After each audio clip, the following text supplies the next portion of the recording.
تسجيل فقط ها. السلام عليكم ورحمة الله وبركاته. بسم الله الرحمن الرحيم. إن الحمد لله نحمده ونستعينه ونستغفره ونعوذ بالله من شرور أنفسنا وسيئات أعمالنا. من يهده الله فلا مضل له ومن يضلل فلا هادي له، وأشهد أن لا إله إلا الله وحده لا شريك له، وأشهد أن محمدا عبده ورسوله. يا أيها الذين آمنوا اتقوا الله حق تقاته ولا تموتن إلا وأنتم مسلمون. يا أيها الناس اتقوا ربكم الذي خلقكم من نفس واحدة وخلق منها زوجها وبث منهما رجالا كثيرا ونساء، واتقوا الله الذي تساءلون به والأرحام إن الله كان عليكم رقيبا. يا أيها الذين آمنوا اتقوا الله وقولوا قولا سديدا يصلح لكم أعمالكم ويغفر لكم ذنوبكم، ومن يطع الله ورسوله فقد فاز فوزا عظيما. أما بعد، فإن أصدق الكلام كلام الله تعالى، وخير الهدى هدى محمد صلى الله عليه وسلم، وشر الأمور محدثاتها، وكل محدثة بدعة، وكل بدعة ضلالة، وكل ضلالة في النار. أيها الإخوة، لقاؤنا في هذه الليلة لقاء سنتحدث فيه إن شاء الله تعالى عن أمر مهم لكل مسلم، وهذا الأمر اختص به أهل الإسلام فلا نجده في الأديان الأخرى، ألا وهو أن طلب العلم أي علوم الشريعة فرض على كل مسلم ذكر كان أو أنثى. نعم. إن الحمد لله نحمده ونستعينه ونستغفره ونعوذ بالله من شرور أنفسنا وسيئات أعمالنا.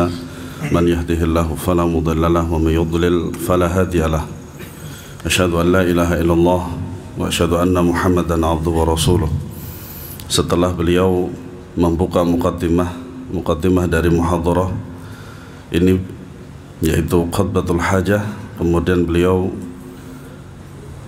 melanjutkan dengan khutbahnya Nabi SAW tentang bid'ah. Kemudian beliau mengatakan, ayyuhal ikhwah, wahai para saudara semuanya, pada kesempatan kali ini, pada malam hari ini, bahwasanya kita akan membicarakan tentang perkara yang sangat penting bagi seorang muslim, dan perkara ini yang menjadi sebuah kekhususan bagi ahlul Islam dan tidak akan kita temukan pada agama yang lain, yaitu tentang al-ulum, yaitu ilmu syar'i yang Allah wajibkan kepada laki-laki dan perempuan.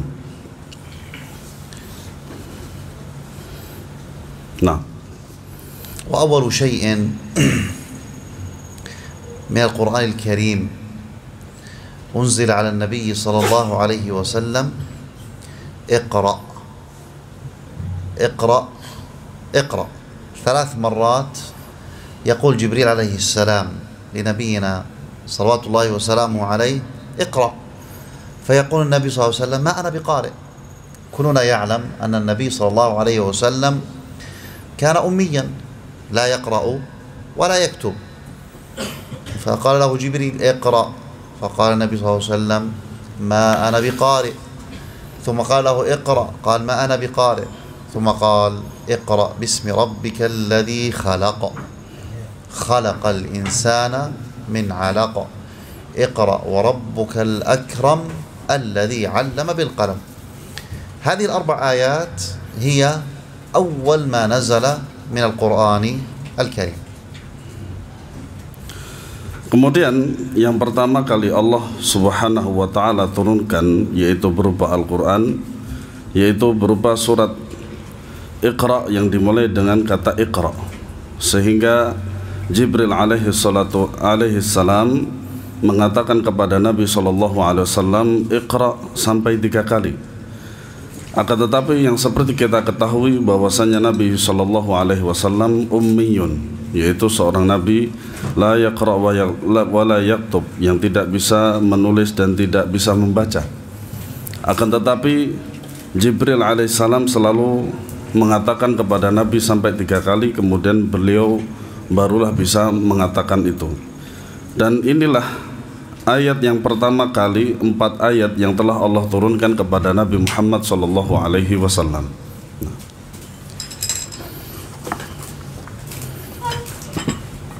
هذه الآيات الأربع كلنا يحفظها. اقرأ باسم ربك الذي خلق، خلق الإنسان من علق، اقرأ وربك الأكرم الذي علم بالقلم. في هذا بيان أن هذه الأمة ستكون أمة العلم. وانظروا الآن في وقتنا أو على مدار القرون الماضية كلها كم ألف في الإسلام من كتاب، لا تعد ولا تحصى، لا تعد ولا تحصى. وهذا كله من الله سبحانه وتعالى، ونزل به جبريل على نبينا محمد صلى الله عليه وسلم الذي لم يكن يكتب ولم يكن يقرأ صلوات الله وسلامه عليه. Surat yang Allah turunkan melalui Jibril kepada Nabi Muhammad SAW yang 4 itu, semuanya kita telah menghafalnya. Dan ini menunjukkan bahwasanya umat ini akan menjadi umat yang membawa ilmu. Seperti yang kita ketahui dari zaman ke zaman, bahwasanya kita mendapatkan kitab-kitab yang kita pelajari dari para ulama yang sangat banyak sekali, yang tidak bisa dihitung. Padahal Al-Quran ini diturunkan kepada Nabi Muhammad SAW yang beliau itu tidak bisa membaca dan tidak bisa menulis.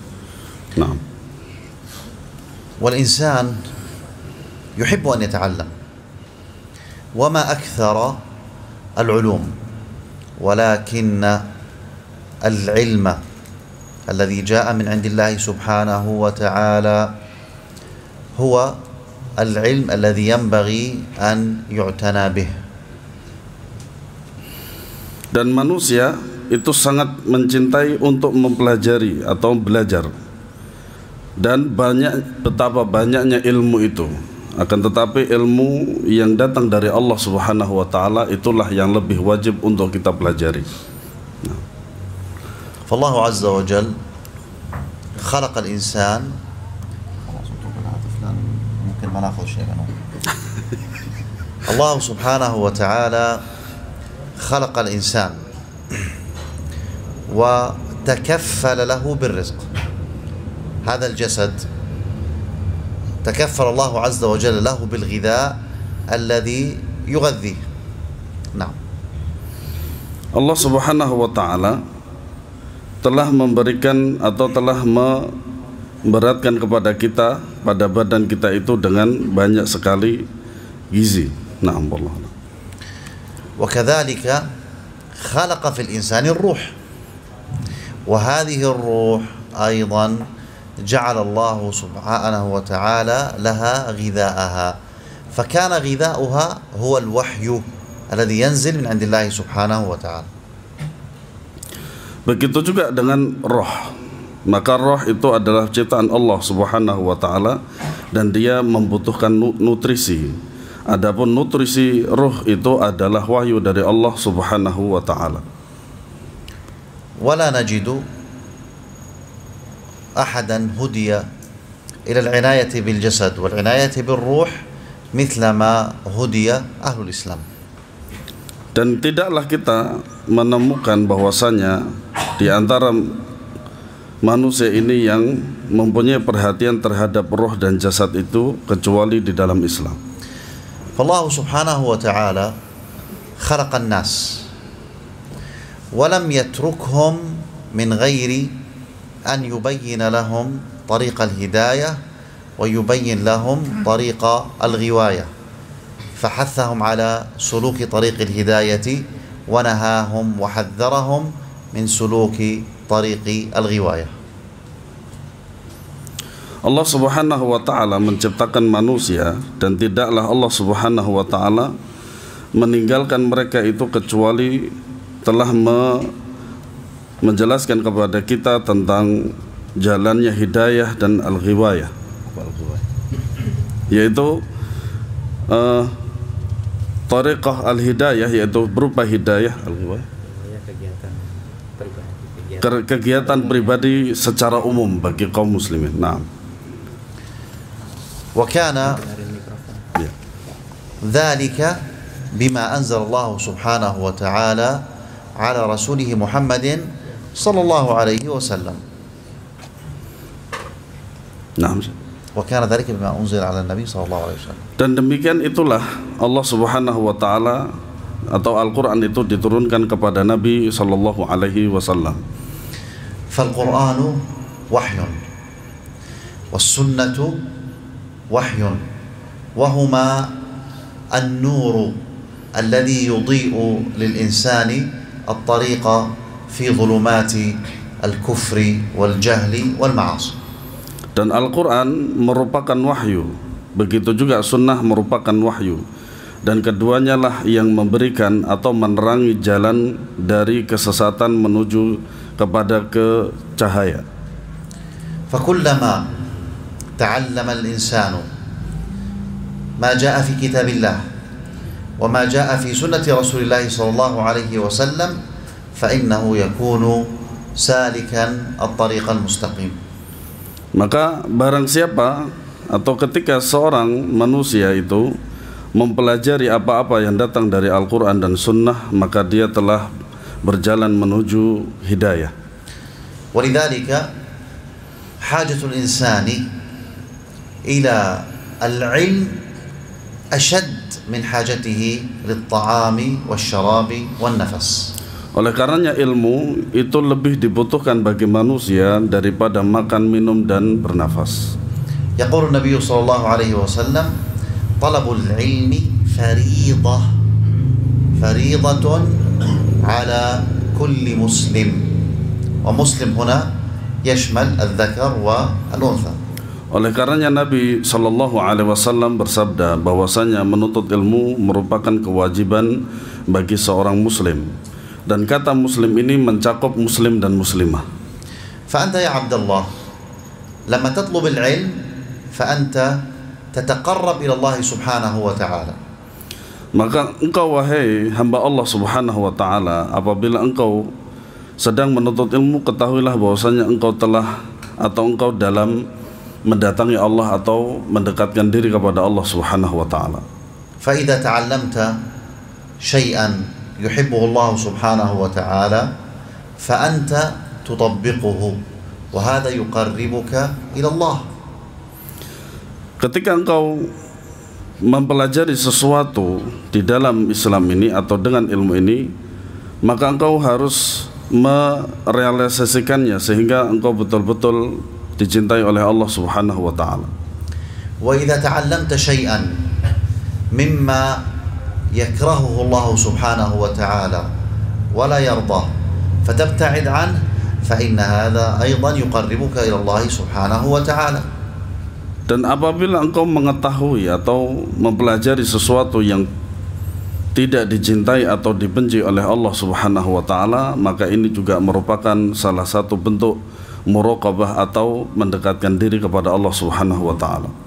Wa qurbuka min Allah azza wa jal sayurithuka ridha Allah Subhanahu wa ta'ala ank fatakun an-natija annaka takunu min al-faizina bil jannati yawm al-qiyamah wa an-najina min an-nar. Dan kedekatanmu kepada Allah Subhanahu wa ta'ala akan mewariskan sebuah nilai yang bagus, yaitu berupa jannah pada yaumul qiyamah. Nah, wal bu'd 'anil nar. Wal bu'd 'anil nar. Wal bu'du 'anil nar, dan dijauhkan dari neraka. Fa Allah Subhanahu wa ta'ala lam yatrukna min ghairi an nu'mara wala nunha. Dan Allah Subhanahu wa taala tidaklah meninggalkan kita atau tidaklah memerintahkan kita kecuali adalah untuk tidak hanya untuk beramar ma'ruf nahi munkar. Bal khalaqana fi hadhihi al-hayah wa wada'a lana hududan wa qala la tata'addaw hadhihi al-hudud. Akan tetapi Allah Subhanahu wa taala telah menciptakan kita dan memberikan kita batas-batasannya, sehingga kita tidak boleh melampaui batas antara batas-batas yang telah Allah berikan. Wa talabul ilm ayyuhal ikhwah yadkhul fi ta'allum al-aqidah as-sahihah wa ta'allum al-ibadah as-sahihah ay al-fiqh fi ad-din, wa yadkhul fiha aidan ta'allum al-akhlaq al-fadilah. Dan talabul ilm atau menuntut ilmu di dalamnya diantaranya adalah mempelajari akidah yang sahihah, ibadah yang benar, yaitu fikih dan akhlak yang mulia. Wa hadha kulluhu na'khudhuhu min kitabillah wa min sunnati rasulih sallallahu alaihi wasallam wa ma kana alaihi as-sahabatu radhiyallahu anhum. Dan semuanya ini kita mengambilnya dari Al-Quranul Karim dan Sunnah Nabi SAW dan para sahabat radhiyallahu anhum. فبعض الناس يخطئ الطريق ويظن أنه يمكن أن يحصل العقيدة والعبادة والأخلاق من غير القرآن والسنة، ولا شك أن هذا خطأ. Sebagian manusia menyangka bahwasanya mereka mendapatkan akidah yang sahihah, ibadah yang benar selain daripada keduanya, dan tidak diragukan lagi bahwasanya ini adalah merupakan kesalahan yang besar. فالواجب على المسلم أن يفهم معاني كلام الله. Maka wajib bagi seorang muslim untuk memahami kalam Allah, وأن يفهم معاني كلام الرسول صلى الله عليه وسلم. dan wajib untuk memahami kalam Nabi sallallahu alaihi wasallam. قال النبي صلى الله عليه وسلم تركت فيكم ما إن تمسكتم به لن تضلوا أبدا كتاب الله وسنتي. Nabi sallallahu alaihi wasallam bersabda, telah aku tinggalkan dua perkara bagi kamu, apabila kalian berpegang teguh kepada keduanya maka kalian tidak akan pernah tersesat. وكما ذكرت قبل قليل العقيدة أول ما ينبغي على الإنسان أن يتعلمه. لماذا؟ لأن بصلاح العقيدة السعادة في الدنيا والنجاة في الآخرة. Seperti yang beliau katakan tadi, bahwasanya akidah itu adalah harus yang pertama kali dipelajari bagi seorang muslim. Kenapa? Dikarenakan akidah merupakan salah satu asas seseorang bisa bahagia di dunia dan di akhirat. فإذا قرأنا في القرآن وفي سنة النبي صلى الله عليه وسلم وجدنا أن العقيدة مبنية على توحيد الله سبحانه وتعالى. Apabila kita membaca di dalam Al-Quran dan di dalam hadis Nabi SAW, maka kita mendapati bahwasanya akidah itu adalah berdasarkan dari Al-Quran dan Sunnah Nabi, Al-Quran dan Sunnah Nabi SAW. Mabniyatun ala tauhidillah. Maka dia terbangun di atas tauhid kepada Allah Subhanahu wa taala. Fa arkanul iman كما نعلمها ستة: أن تؤمن بالله وملائكته وكتبه ورسله واليوم الآخر والقدر خيره وشره. Maka seperti yang kita ketahui bahwasanya rukun iman itu ada 6. Rukun iman kepada Allah, pada malaikat, pada kitab, pada rasulnya, pada yaumul akhir, dan kepada qadar baik dan buruknya. هذه الأركان من أين نتعلمها؟ نتعلمها من كتاب الله ومن سنة رسوله صلى الله عليه وسلم.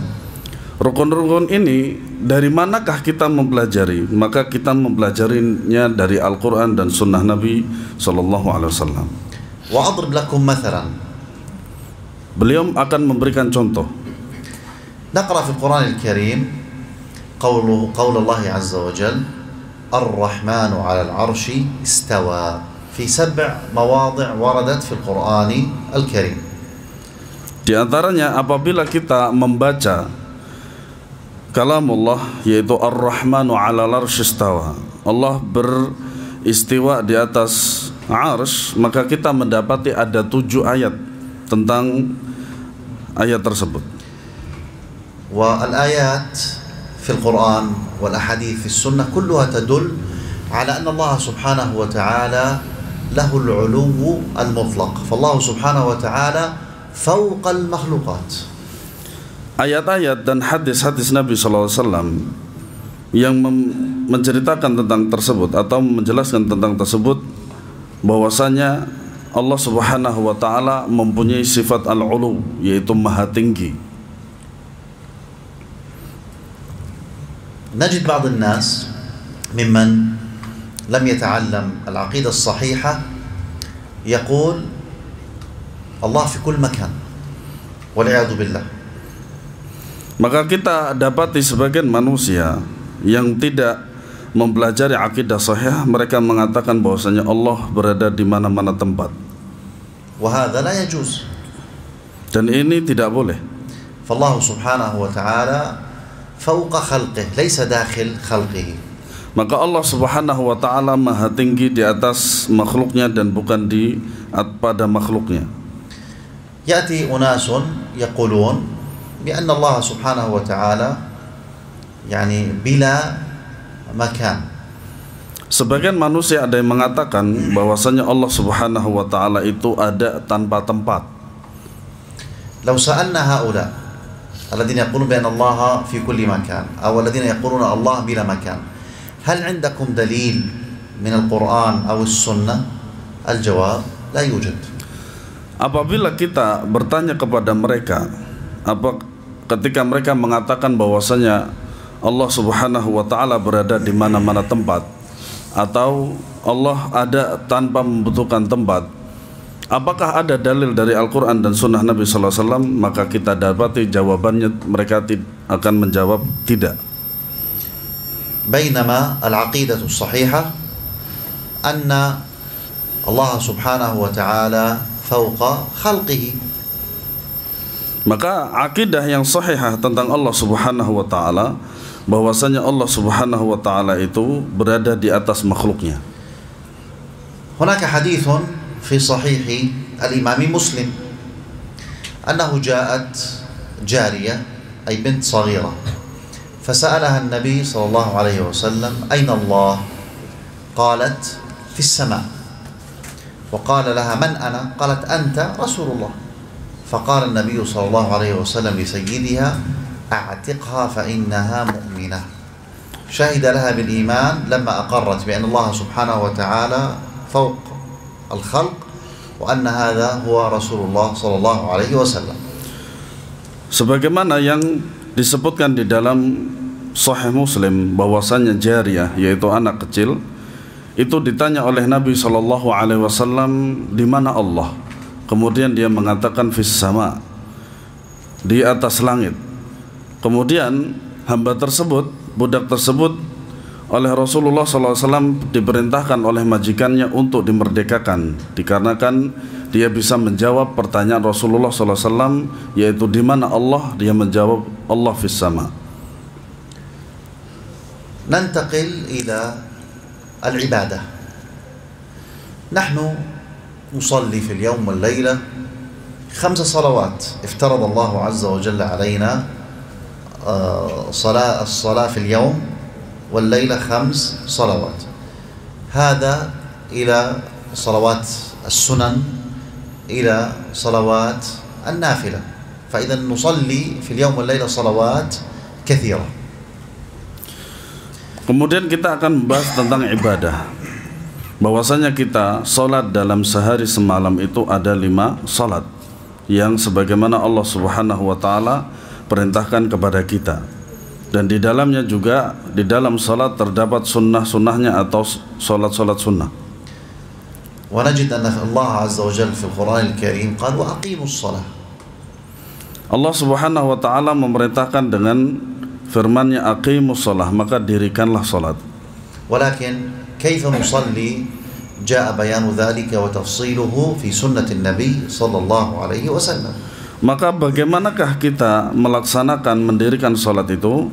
Maka semua penjelasannya bisa kita dapati di dalam sunnah Nabi sallallahu alaihi wasallam. في أقواله وفي أفعاله. Di dalam perkataan dan perbuatan beliau. فهنا يجب على كل مسلم أن يتعلم كيف كان النبي صلى الله عليه وسلم يصلي حتى يكون من الذين يقيمون الصلاة. Maka wajib bagi kita untuk mempelajari bagaimanakah Nabi SAW salat sehingga kita betul-betul salat sebagaimana Nabi SAW salat. وفيما يتعلق بالصلاة والصيام والزكاة والحج وغيرها من العبادات نقل لنا الصحابة رضي الله عنهم كل شيء كان يفعله النبي صلى الله عليه وسلم بالتفصيل. Berkenaan tentang salat, puasa dan zakat, maka kita mencontoh para sahabat radhiyallahu anhum yang mana mereka meriwayatkan dari Nabi sallallahu alaihi wasallam dengan sangat detail. ووصلنا عن طريق طلب العلم. Maka telah sampai kepada kita tidak ada cara lain kecuali dengan menuntut ilmu. فالصحابة رضي الله عنهم الذين قال لهم النبي صلى الله عليه وسلم صلوا كما رأيتموني أصلي هم الذين نقلوا لنا كيفية صلاة النبي صلى الله عليه وسلم. Ketika Nabi sallallahu alaihi wasallam bersabda sallu kama ra'aitumuni usalli, maka para sahabatlah yang telah meriwayatkan dan sampai kepada kita. وقد حضهم النبي وحثهم النبي صلى الله عليه وسلم على تبليغ الدين، تبليغ الأقوال وأفعال النبي صلى الله عليه وسلم. Dan Nabi sallallahu alaihi wasallam telah memerintahkan kepada mereka untuk menyampaikan tentang ajaran Islam. فقال النبي عليه الصلاة والسلام نضر الله امرأ سمع مقالتي فوعاها فرب مبلغ أوعى من سامع. Maka Nabi sallallahu alaihi wasallam bersabda, semoga Allah Subhanahu wa taala memberikan cahaya kepada yang telah mendengar perkataanku kemudian dia menghafalnya dan menyampaikannya kepada kaum muslimin.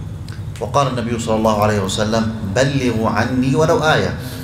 Nabi sallallahu alaihi wasallam bersabda, sampaikanlah dariku walaupun satu ayat.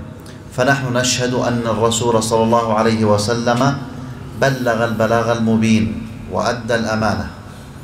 Maka kita melihat bahwasanya Nabi sallallahu alaihi wasallam telah menyampaikan semua apa yang telah beliau dapatkan dari Allah Subhanahu wa taala. ونحن نشهد أن الصحابة رضي الله عنهم بلغوا الدين كما أخذوه من النبي صلى الله عليه وسلم. Maka kita juga menyaksikan bahwasanya para sahabat radhiyallahu anhum telah menyampaikan kepada kita apa-apa yang mereka dapatkan dari Nabi sallallahu alaihi wasallam secara utuh. الصحابة بلغوا الدين وعلموه للتابعين والتابعين علموه لمن بعدهم. Kemudian para sahabat radhiyallahu anhum menyampaikannya kepada tabi'in dan kemudian tabi'in menyampaikannya kepada setelahnya. وهكذا جيل بعد جيل حتى وصلنا العلم فنحن أيضا نتعلم ونبلغه لأبنائنا وجيراننا وهم يبلغونه لمن يعني بعدهم. Dan beginilah para sahabat radhiyallahu anhum menyampaikan kepada tabi'in, kemudian menyampaikan kepada tabi'in dan telah sampai kepada kita dan kita menyampaikannya kepada sanak saudara kita dan para kaum muslimin. نرجع إلى الصلاة فالصلاة عبادة يؤديها المسلم في كل يوم وليلة أكثر من مرة. Maka kita kembali pembahasan ini kepada salat, yang mana salat ini kita laksanakan sehari semalam 5 kali. فهل يجوز لأحد أن يقف للصلاة من غير أن يتعلم أحكام الصلاة؟ Maka apakah boleh ketika seorang muslim ketika dia akan menjalankan atau menunaikan salat tanpa dia mengetahui caranya? الجواب لا، لأن طلب العلم فريضة على كل مسلم. Maka jawabannya tidak. Karena apa? Karena menuntut ilmu adalah merupakan kewajiban bagi seorang muslim. فلا بد أن يتعلم المسلم كيف يتطهر، كيف يتوضأ، كيف يصلي. Maka wajib bagi seorang muslim untuk mempelajari bagaimana dia bersuci dan bagaimana dia salat dan bagaimana dia berwudu. وهكذا بقية العبادات. Dan begitu juga ibadah-ibadah yang lain. فالعبادة التي يؤديها المسلم يجب أن يتعلمها. Maka setiap ibadah yang dilaksanakan bagi seorang muslim maka wajib dia untuk mempelajarinya. طلبة العلم هؤلاء يجب عليهم أن يتعلموا جميع أمور الدين. Bagi seorang talabul ilm atau seorang penuntut ilmu maka wajib bagi dia untuk mempelajari seluruh ilmu syar'i. أما العامي الذي لا يتفرغ لطلب العلم فإنه يجب عليه أن يتعلم أحكام العبادة التي يؤديها. Adapun bagi orang yang awam atau orang umum maka wajib bagi dia untuk mempelajari hukum-hukum daripada ibadah. أخذنا مثال الصلاة، فالصلاة يجب علينا جميعا أن نتعلم أحكام الصلاة، أن نتعلم أحكام الصيام. Maka seperti salat, maka wajib bagi kita untuk mempelajari dan mengetahui tentang hukum-hukum salat. Begitu juga dengan puasa.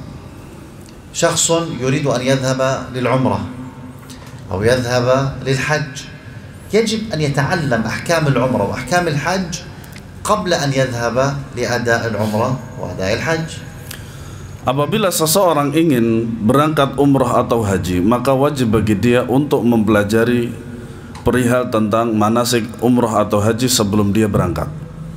فكثير من الناس يذهب لأداء الحج ثم يرجع ويسأل فعلت كذا ما الحكم، فعلت كذا ما الحكم، فيكون الجواب أنه يجب عليك أن تعيد الحج مرة أخرى. Maka kita dapati sebagian kaum muslimin ketika dia sudah melaksanakan manasik haji atau umroh, kemudian pulang, kemudian dia bertanya, apa aku telah melaksanakan ini dan itu, bagaimana hukumnya? Maka wajib bagi dia untuk mengulangi haji atau umrohnya. من الأشياء الظاهرة التي من ذهب منكم إلى العمرة يراها أن بعض الناس لا يبدأ الطواف من عند الحجر الأسود. Sebagian manusia seperti yang kita ketahui ketika dia memulai umrohnya itu tidak memulai dari Hajar Aswad.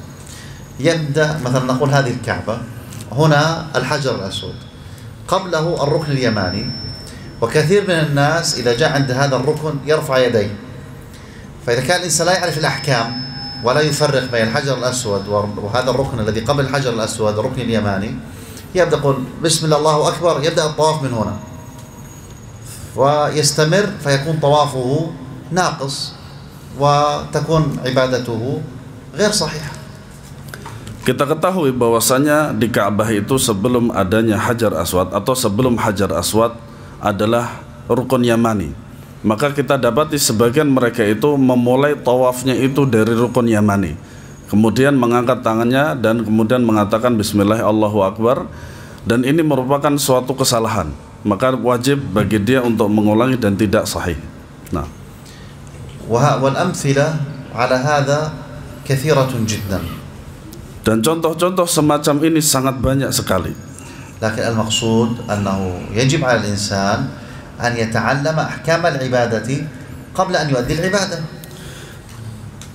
Adapun yang dimaksud adalah maka wajib bagi seorang hamba Allah untuk mempelajari tentang Islam atau tentang ibadah.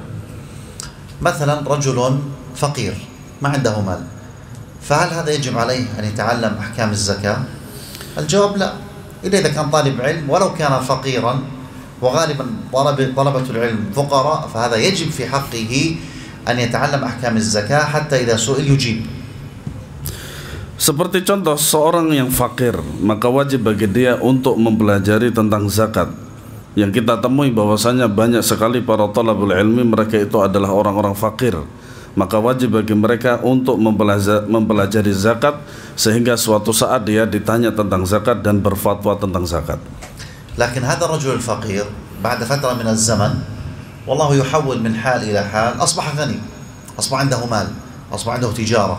هذا يجب عليه أن يتعلم أحكام الزكاة، أن يتعلم أحكام البيوع، ما يجوز وما لا يجوز حتى تكون المعاملة موافقة للشرع.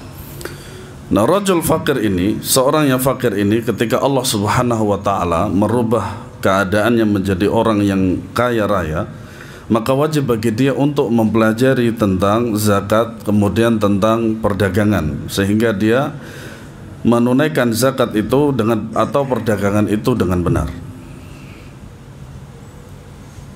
وهكذا في أحكام العبادات كلها يجب أن نكون حريصين على تعلمها أكثر من حرصنا على الدنيا. Maka inilah merupakan sebuah nasihat bagi kita untuk bersemangat untuk mempelajari hukum-hukum ibadah.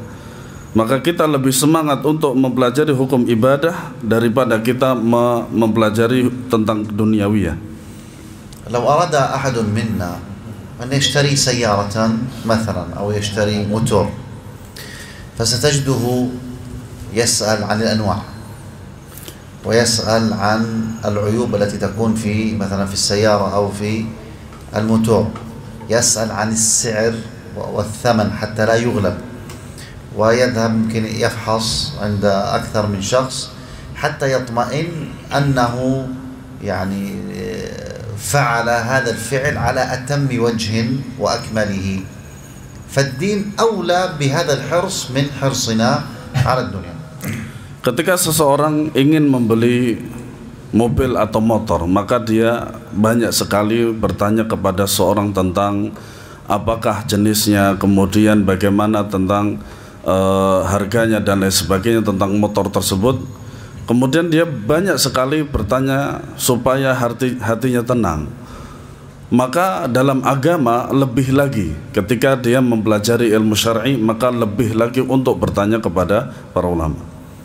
لأن الخطأ في الدنيا قد يعوض والأمر فيه سهل، لكن الخطأ في الدين والخطأ في العبادة قد يستمر مع الإنسان إلى أن يموت ثم يجد أن عمله ليس مقبولا لأنه قد أخل بأركانه وشروطه.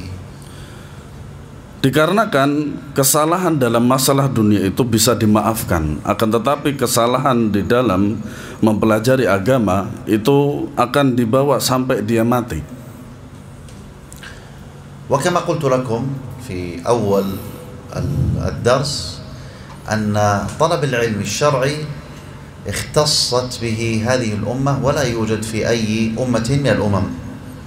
Sebagaimana yang beliau jelaskan di awal tadi, bahwasanya ilmu ini merupakan salah satu kekhususan bagi umat ini dan tidak didapati ilmu itu pada umat-umat yang lain. فديننا والأحكام الشرعية شاملة لجميع أمور الحياة. Maka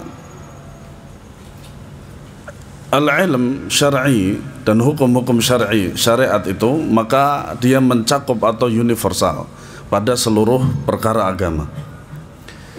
فلو نظرنا في الأديان الأخرى لا نجد دين فيه يعني بيان الأمور بالتفاصيل.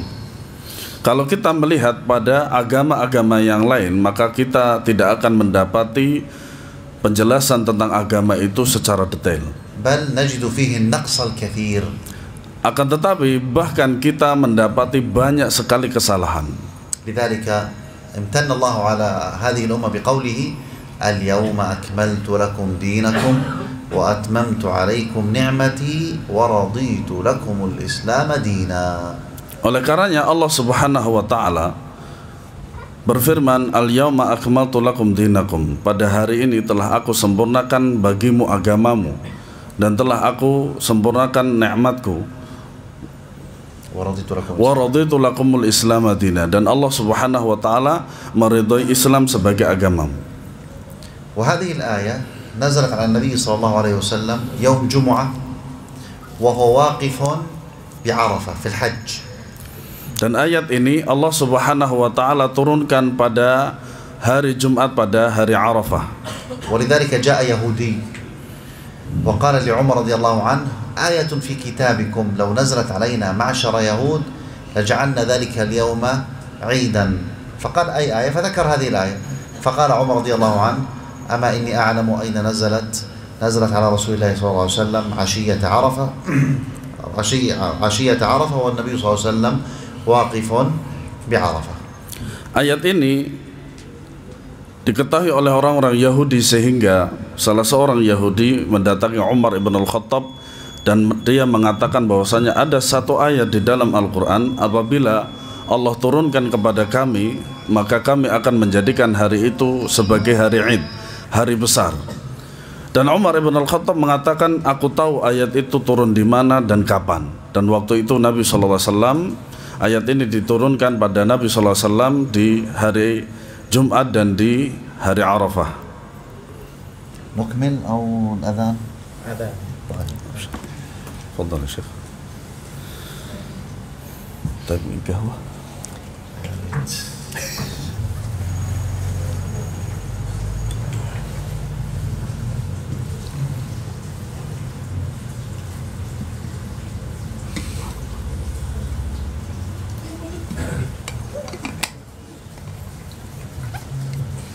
Sama Syekh.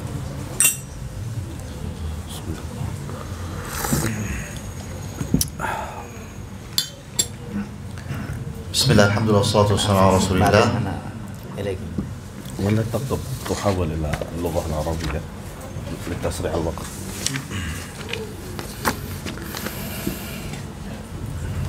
جاء رجل أيضا يهودي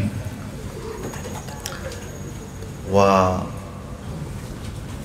لسلمان رضي الله عنه لقد علمكم رسولكم كل شيء حتى الخراءة.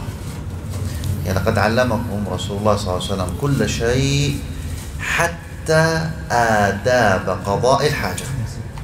كيف تقضي حاجتك؟ تدخل باليمين وتخرج بالشمال، كيف تجلس، كيف تقضي الحاجة، كيف تتطهر، والطهارة بالماء، إن لم تجد الماء ماذا تفعل. فحتى هذه الأشياء علمنا إياها نبينا صلى الله عليه وسلم.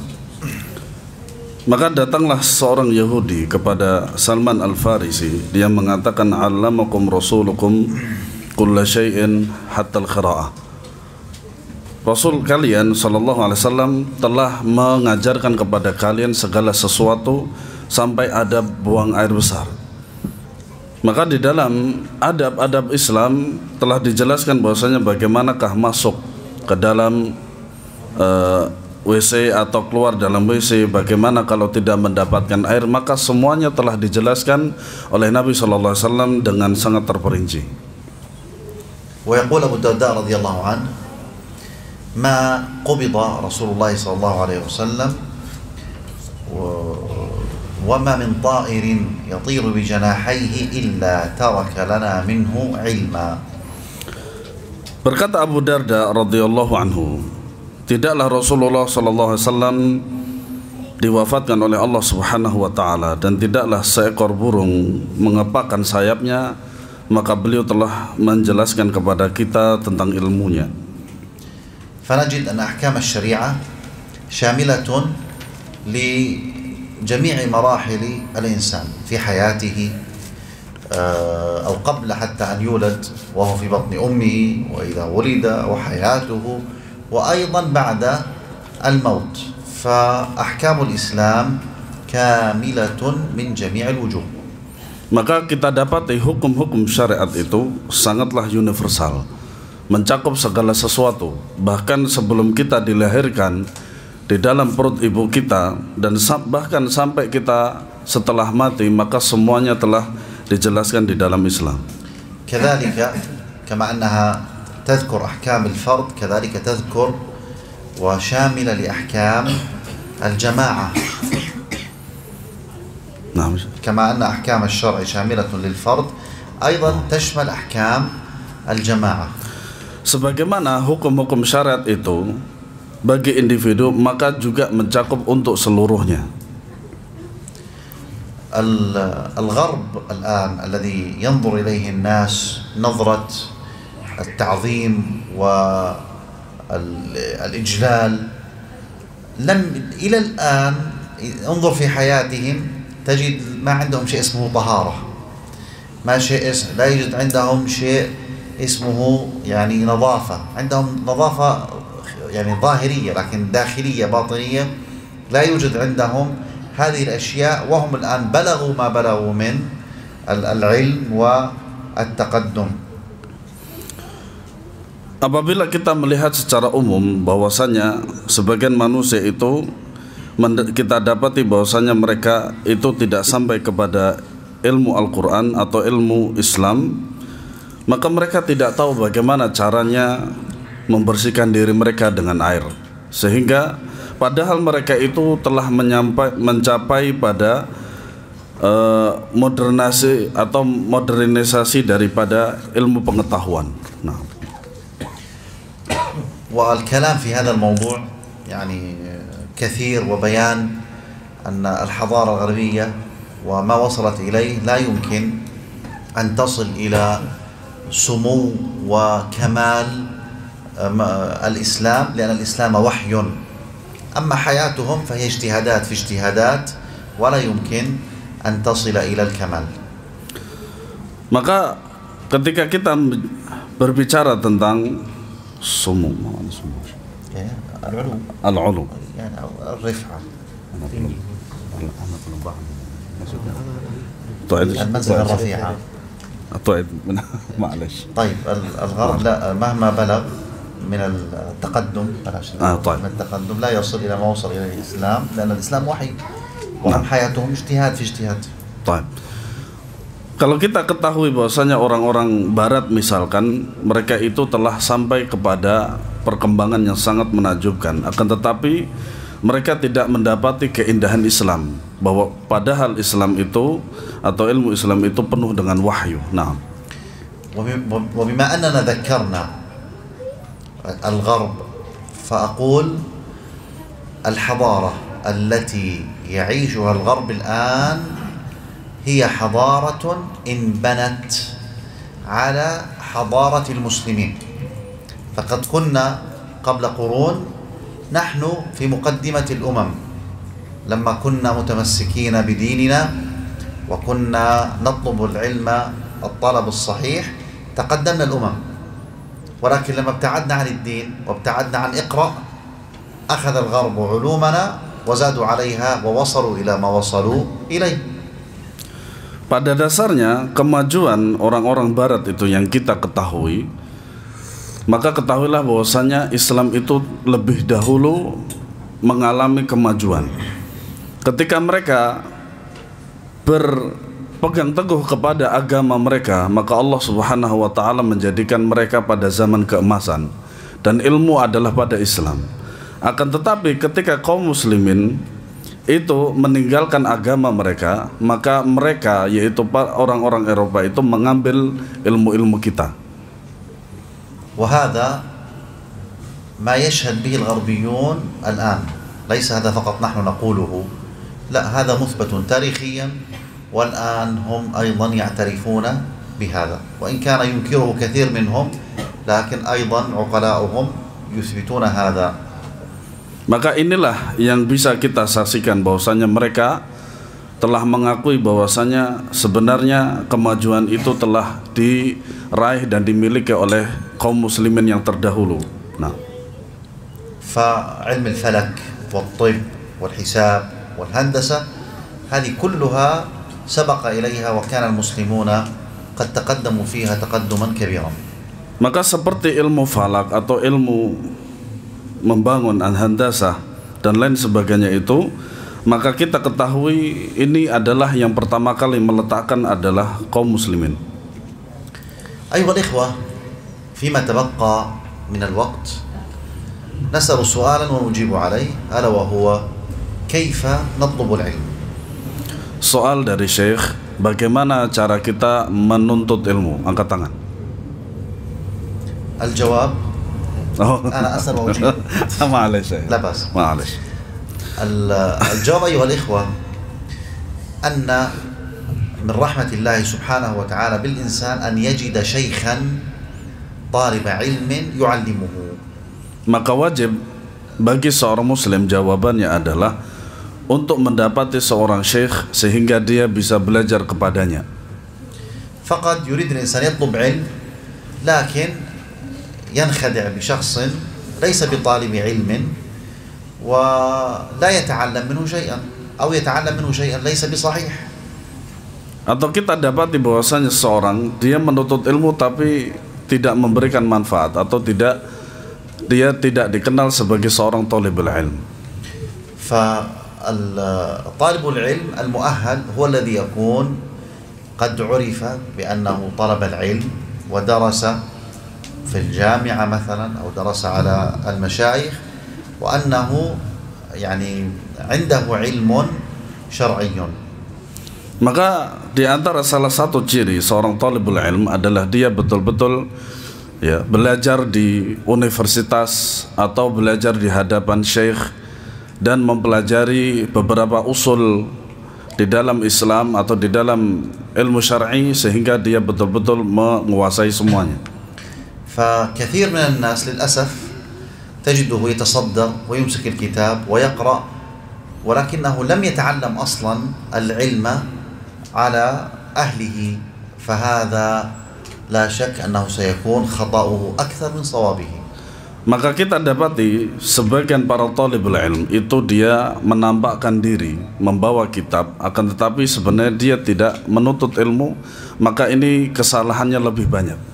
أخرج الإمام مسلم في صحيحه عن ابن سيرين رحمه الله أنه قال إن هذا العلم دين فانظروا عمن تأخذوا دينكم. Disebutkan di dalam Sahih Muslim dari perkataan Muhammad bin Sirin bahwasanya beliau rahimahullah taala berkata, ketahuilah bahwasanya agama ini adalah, ilmu ini adalah agama, maka kalian harus memperhatikan dari manakah kalian mengambil ilmu itu. أيضا يكون طلب العلم بأن يبدأ الإنسان بالأصول، أن يبدأ الإنسان بالأصول، فيبدأ بالعقيدة ويبدأ بما يصحح به عبادته. Maka wajib bagi seorang penuntut ilmu juga untuk memulai dalam menuntut ilmunya adalah mempelajari pokok-pokok dalam agama, seperti memahami tentang usul akidah atau pokok agama atau sesuatu yang menjadikan ibadahnya benar. وضربنا الأمثلة قبل قليل في أن الإنسان يتعلم الطهارة، يتعلم الوضوء، يتعلم الصلاة الصحيحة حتى تصح عبادته في اليوم والليلة.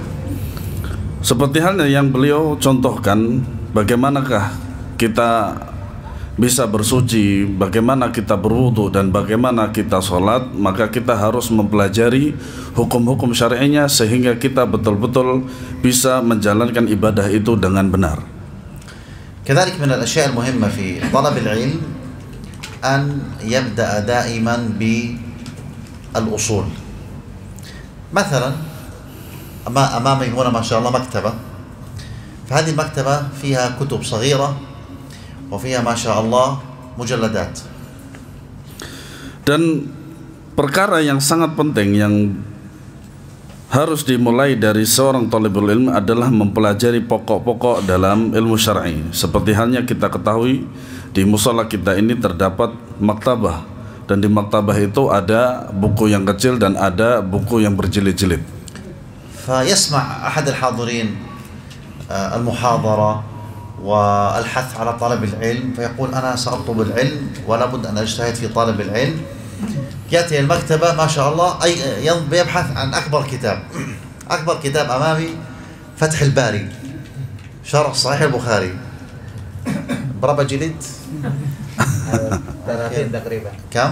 30 تقريبا. لا أقل. 25. هذا هنا اليسار تقريبا حتى الزاوية من الأول إلى الآخر. نعم. ما شاء الله 30 جلد. فيبدأ يأخذ الكتاب، يبدأ يقرأ، ثم يجد أن الكلام صعب جدا، لا يفهم شيء، يقول هذا العلم صعب، فيغلق الكتاب ويترك طلب العلم. Nah, di antara yang kita ketahui dan kita dapati bahwasanya sebagian talibul ilm itu ketika di awal daripada menuntut ilmunya dia sangat semangat sekali. Kemudian masuk ke dalam masjid, terdapat sebuah kitab, kemudian dia mengambil kitab yang paling besar. Ketika dia membaca, ternyata dia mendapati bahwasanya bahasanya sangat sulit sekali, kemudian dia merasa sangat sulit, kemudian menutupnya dan dia tidak semangat lagi untuk mempelajari. فهنا سلك الطريق الخطأ. هذا الكتاب لا يقرأ فيه إلا يعني علماء. أنت مبتدئ، تبدأ بالصغير ثم تكبر شيئا فشيئا حتى إن شاء الله تصل وتقرأ في الكتب الكبار. Kitab-kitab semacam ini tidaklah yang membacanya kecuali seorang ulama atau talibul ilm. Adapun bagi orang yang pertama kali atau pemula dalam menuntut ilmu, maka dia memulai membaca kitabnya itu dari yang tipis, kemudian beranjak kepada yang agak tebal, kemudian yang tebal. Seperti itulah thariqah yang sahih. Sedikit demi sedikit, lama-lama menjadi bukit. هذه الطريقة الصحيحة في تعلم العلم. Nah, ini merupakan salah satu metode yang paling sahih, yang paling benar dalam menuntut ilmu. والذي يرشد إلى هذا هو الشيخ. الشيخ هو الذي يرشد طالب العلم ماذا يقرأ. فأنت اسأل الشيخ: يا شيخ ماذا تنصحني؟ أريد أن أقرأ كتابا، أي كتاب أقرأ؟ فالشيخ يضع لك جدول، تقرأ كذا، إذا انتهيت من هذا الكتاب تقرأ الكتاب الثاني الثالث الرابع وهكذا. Maka yang akan membimbing bagi penuntut ilmu pemula adalah seorang syekh yang dia membimbingnya untuk membaca kitab-kitab yang kecil, kemudian beranjak kepada yang besar dan seterusnya.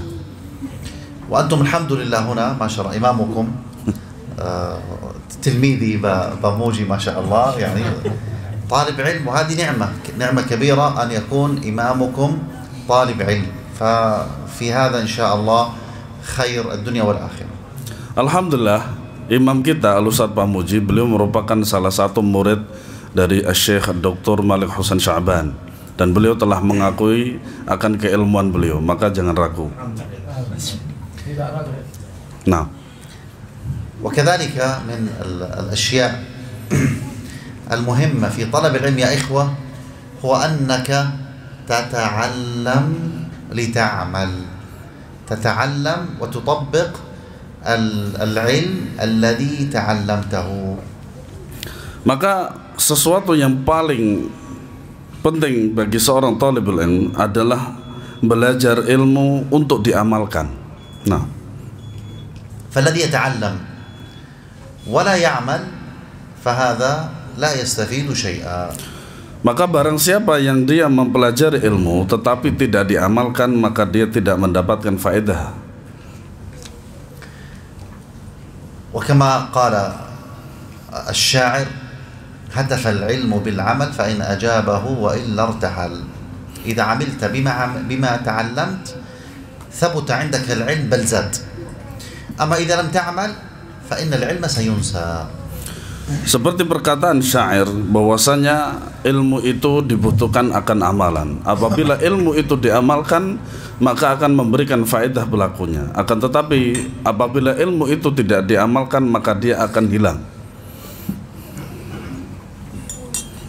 ومن الأشياء المهمة في طلب العلم الإخلاص لله سبحانه وتعالى في العلم، بأن يطلب العلم لله لا رياء ولا سمعة. Sesuatu yang sangat penting bagi seorang talibul ilmi adalah ikhlas karena Allah Subhanahu wa taala. Ketika dia belajar adalah ikhlas karena Allah Subhanahu wa taala. فالإخلاص مع العلم القليل يصيره كثيرا. Perkara ikhlas, hati yang ikhlas itu apabila dibarengin dengan, walaupun dibarengin dengan ilmu yang sedikit, maka akan menjadikannya banyak. والإخلاص لابد أن يكون في جميع الأعمال التي يقوم بها المسلم، فإن الله سبحانه وتعالى لا يقبل من الأعمال إلا ما كان خالصا لوجهه سبحانه. Maka ikhlas harus menjadi asas bagi seorang muslim bagi seluruh amalnya. Kenapa? Karena Allah Subhanahu wa taala tidaklah menerima amalan tersebut kecuali ikhlas karena Allah Subhanahu wa taala. ومن كان مخلصا لله سبحانه وتعالى فإنه يحرص أن يكون عمله موافقا لسنة النبي صلى الله عليه وسلم. Barang siapa yang ikhlas maka dia adalah orang yang paling semangat untuk mencocoki amalannya itu dengan sunnah Nabi sallallahu alaihi wasallam. فإن العمل إذا اجتمع فيه هذان الشرطان كان خالصا لله وكان على سنة رسول الله صلى الله عليه وسلم فإن هذا هو العمل المقبول عند الله سبحانه وتعالى. Apabila amalan itu dilakukan dengan ikhlas karena Allah Subhanahu wa taala dan mengikuti petunjuk Nabi sallallahu alaihi wasallam, maka inilah amalan yang diterima oleh Allah Subhanahu wa taala. فإن العمل إذا كان خالصا ولم يكن على سنة النبي صلى الله عليه وسلم كان بدعة، وإذا كان العمل على سنة النبي صلى الله عليه وسلم ولم يكن خالصا كان شركا. Apabila amalan itu dia lakukan ikhlas karena Allah tetapi tidak mencocoki dengan sunnah Nabi sallallahu alaihi wasallam, maka ini bid'ah. Akan tetapi atau sebaliknya, apabila dia mengamalkan itu sesuai dengan sunnah Nabi sallallahu alaihi wasallam tetapi tidak ikhlas karena Allah Subhanahu wa taala, ini disebut dengan syirik. كذلك من الأشياء المهمة يا إخوة في طلب العلم الاستمرار وعدم الملل وعدم السآمة من طلب العلم. Dan di antara perkara yang penting dalam talabul ilmu adalah continue dalam menuntut ilmu dan tidak bosan. وليس في طلب العلم صغير ولا كبير. Dan tidak ada istilahnya dalam belajar itu senior dan junior. هذا الإمام ابن حزم، الآن نقول الإمام ابن حزم. الإمام ابن حزم رحمه الله بلغ 30 وزيادة ولم يكن يطلب العلم، فكان مرة في المسجد فكانت جنازة، فسأل الذي بجواره كيف تصلى الجنازة؟ فقال له ذلك الرجل يعني بلغت هذا العمر فوق 30 ولا تعرف تصلي الجنازة؟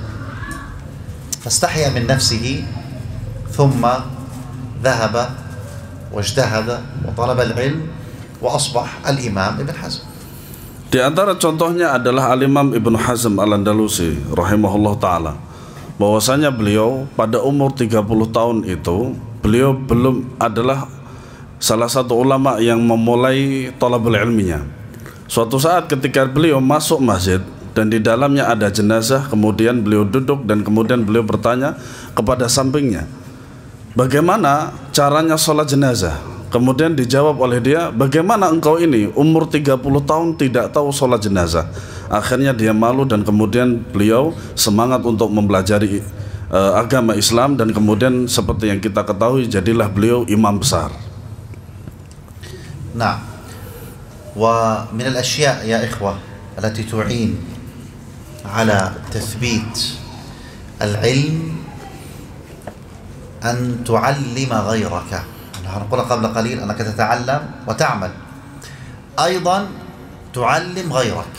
هذا العلم الذي تعلمته بلغه لغيرك، ففي هذا يكون نفع لك ونفع لغيرك.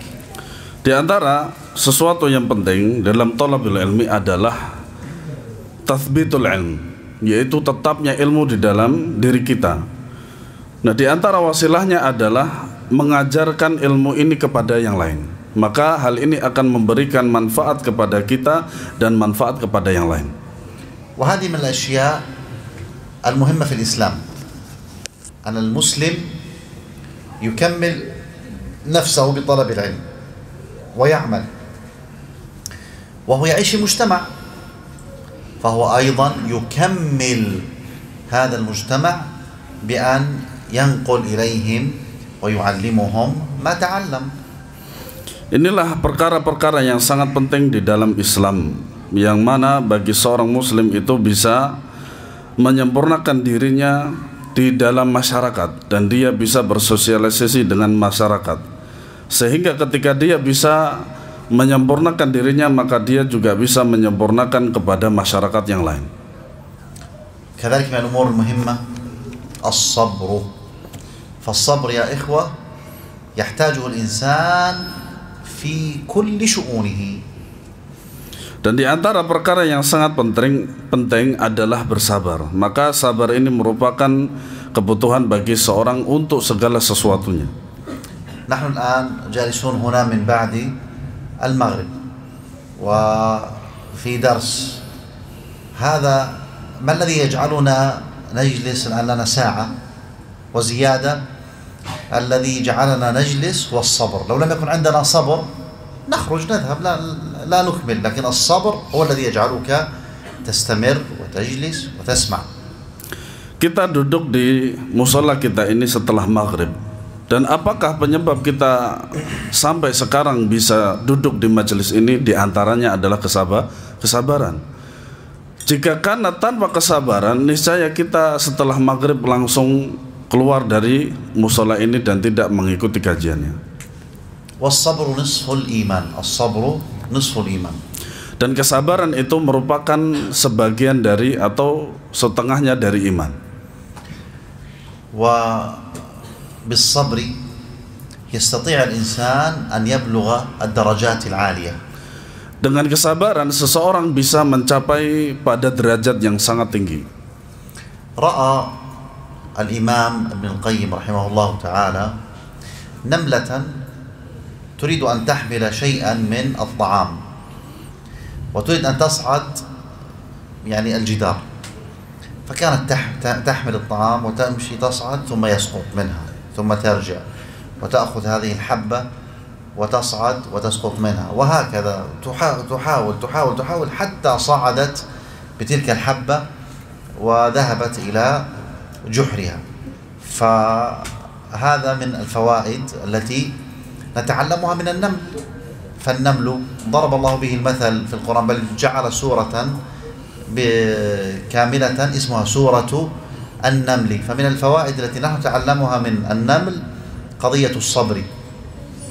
Suatu saat Al-Imam Ibnul Qayyim rahimahullah ta'ala melihat seekor semut.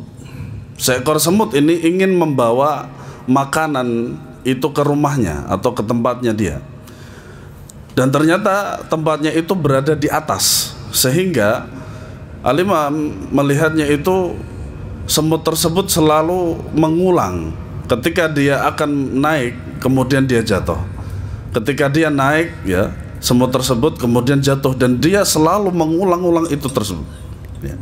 Sehingga dia berhasil membawa makanannya itu di rumahnya dia. Dan beliau mengatakan bahwasanya di antara faedah daripada kita melihat akan kejadian ini adalah kesabaran. Sehingga Allah Subhanahu wa taala menjadikan nama semut dalam bahasa Arab itu di dalam dalam Al-Qur'an, yaitu surat An-Naml. Nah. Ayuhal ikhwah, innal ilma yasir, sahl. وهذا مصداق قول الله تعالى ولقد يسرنا القرآن للذكر ولقد يسرنا القرآن للذكر فهو ميسر لكن عليك أن تسلك الطريق الصحيح في طلب العلم كما ذكرنا آنفا. Maka ketahuilah bahwasanya ilmu itu mudah, dan Allah sudah memudahkan bagi kita untuk menuntut ilmu, sebagaimana Allah Subhanahu wa taala berfirman walaqad yassarna al-Qur'ana lidzikri fahal min mudzakir. Maka di antara salah satu yang menunjukkan atau yang membuat kita mudah untuk menuntut ilmu adalah sabar ini. Taisir as-sabr. Naam. لعلي أختم هذا الدرس بالتنبيه على أهمية الفهم لما نقرأ خاصة في القرآن الكريم وأحاديث النبي صلى الله عليه وسلم. Maka beliau menutup pada muhadarah ini dengan sesuatu yang sangat penting, yaitu pentingnya kita memahami apa yang kita baca فهم القرآن والسنة dan memahami Al-Quran dan Sunnah dengan pemahaman yang sahih. فنحن نحفظ آيات من القرآن نقرأها في الصلاة. ما معناها؟ إذا لم تقرأ التفسير، لم تطلب العلم التفسير، لا يمكن أن تفهم. Maka seperti kita membaca Al-Quran, maka kadang kita tidak bisa memahaminya, maka ketika kita ingin memahaminya maka kita membaca tafsir. نقرأ الفاتحة في كل ركعة. بسم الله الرحمن الرحيم الحمد لله رب العالمين الرحمن الرحيم إلى آخر السورة. ما معنى مالك يوم الدين؟ لابد أن أقرأ تفسير ولو كان تفسير معاني مختصر، لكن لابد أن أقرأ. Seperti halnya kita membaca surat Al-Fatihah. Ketika kita membaca surat Al-Fatihah, maka kita harus mengetahui makna daripada ayat per ayat tersebut. Maka bagaimana caranya kita mengetahui daripada makna tersebut adalah kita membaca tafsirnya. ونحن الآن في عصر وفي وقت تيسر فيه العلم وأصبح في متناول الجميع. فإذا كنت تريد تقرأ يوجد كتب تقرأ، تريد تسمع الآن ممكن تسمع تفسير القرآن كاملا باليوتيوب أو بالراديو أو نحو ذلك من غير أن تفتح كتابا. Maka pada zaman kita, pada waktu kita ini adalah semuanya sudah dimudahkan oleh Allah Subhanahu wa Ta'ala. Kitab-kitab sudah tercetak dan kita tinggal membacanya. Apabila kita ingin mengetahui makna daripada tafsirnya, maka kita membaca buku tersebut. طبعا موجود بجميع اللغات، بالبهاسة الإندونيسية تجد كثير من الكتب، كثير من التفاسير تستطيع أن تسمعها صوتيا. هذه الكتب التي أمامي في المكتب هذه كلها مترجمة، كتاب الأم، فتح الباري وغيرها من الكتب. تستطيع أن بعد طبعا أن تستشير الأستاذ تستطيع أن تقرأ فيها وأن تتعلم. Dan alhamdulillah pada zaman kita juga sudah banyak sekali kitab-kitab yang diterjemahkan ke dalam bahasa Indonesia. Maka kita tinggal membacanya, dan apabila kita mendapatkan beberapa kemuskilan atau tidak faham, maka kita langsung bisa bertanya kepada ustadz yang berada di samping kita. ولا يوجد تقريبا كتاب من كتب الحديث إلا وتجد له ترجمة، سواء كان كتاب صغير أو كتاب كبير. فاحرص أن تفهم معاني الأحاديث التي تسمعها دائما. احرص على أن تفهم معاني الأذكار والأدعية التي تقولها في الصلاة. نعم. Begitu juga dengan kitab-kitab hadis, bahwasanya kita mendapati kitab-kitab hadis banyak sekali yang sudah diterjemahkan ke dalam bahasa Indonesia. Maka kita membacanya, memahami maknanya dan memahami kandungan di dalam hadisnya, kemudian kita mengamalkannya. على سبيل المثال مثلا في دعاء الاستفتاح اللهم باعد بيني وبين خطاياي كما بعدت بين المشرق والمغرب اللهم نقني من خطاياي كما ينقى الثوب الأبيض من الدنس اللهم اغسلني من خطاياي بالماء والثلج والبرد. أظنكم تحفظون هذا جميعا. طب ما معنى هذا الكلام؟ اقرأ الترجمة حتى إذا قلت اللهم باعد بيني وبين خطاياي تفهم المعنى الكلام، وفهمك لمعنى الكلام هو الذي يجعلك تخشع في صلاتك. Maka seperti doa istiftah, maka kewajiban kita adalah mengerti tentang makna daripada doa ini, kemudian memahami maksud daripada doa ini, sehingga ketika kita memahami daripada doa ini maka kita akan khusyuk di dalam salat. ختاما نسأل الله سبحانه وتعالى أن يرزقنا العلم النافع والقلب الخاشع والدعاء المستجاب، ونسأله سبحانه وتعالى صلاح النية والذرية، وصلى الله وسلم على نبينا محمد وعلى آله وصحبه وسلم. Dan terakhir beliau mendoakan semoga Allah Subhanahu wa taala memberikan kita amal yang soleh dan kemudian ilmu yang bermanfaat dan seterusnya. Naftah majal soal jawab syekhna. Hadiah. Yani asy-syekh yas'al. Baik. Rijalan wa nisaan. Wahid rijal wahid nisa. Oh. هذا للنساء وهذا للرجال ولكن سواء. نعم. هو المرات القادمة الأفضل أنت بمالك مستمع، أنت تأخذ الأسئلة في أثناء المحاضرة وأنت تسأل أفضل. الآن سنفكر. فهمت مقصودي؟ نعم. لا معكم كتاب تسأل من خلال هذه فقط هكذا. طيب. نبدأ بسؤال للرجال. سؤال للرجال. سؤال untuk ikhwan. نعم إخوة. من يذكر لنا آية وحديث في فضل العلم؟ Silakan bagi yang bisa menyebutkan tentang keutamaan dari Al-Quran dan hadis, keutamaan menuntut ilmu. Angkat tangan, fadhal. Abu Hamzah. Waman salaka tariqan yaltamisu fihi ilman sahalallahu lahu bihi tariqan ilal jannah. Hadis al-ayat. نعم أحسنت.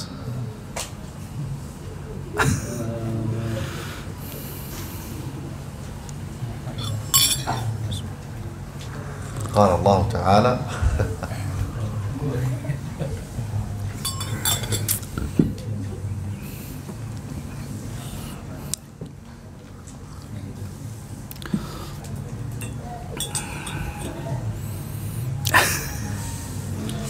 خلاص. أول آية أنزلت على النبي صلى الله عليه وسلم، أول قرآن نزل. Ayat yang pertama kali diturunkan. اقرأ باسم ربك الذي خلق. أحسنت.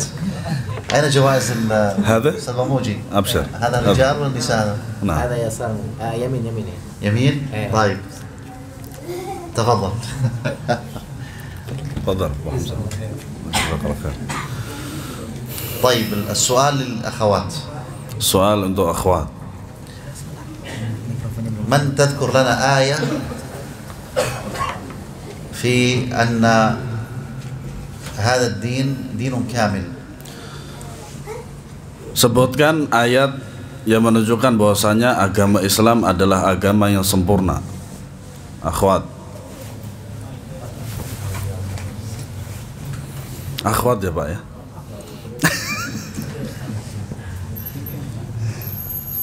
Naam, akhwat.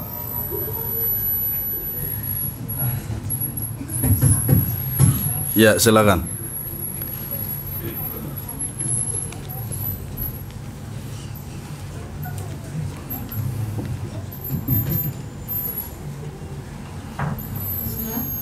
Iya.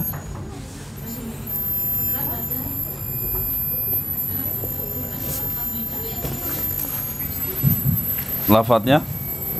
Lafadznya?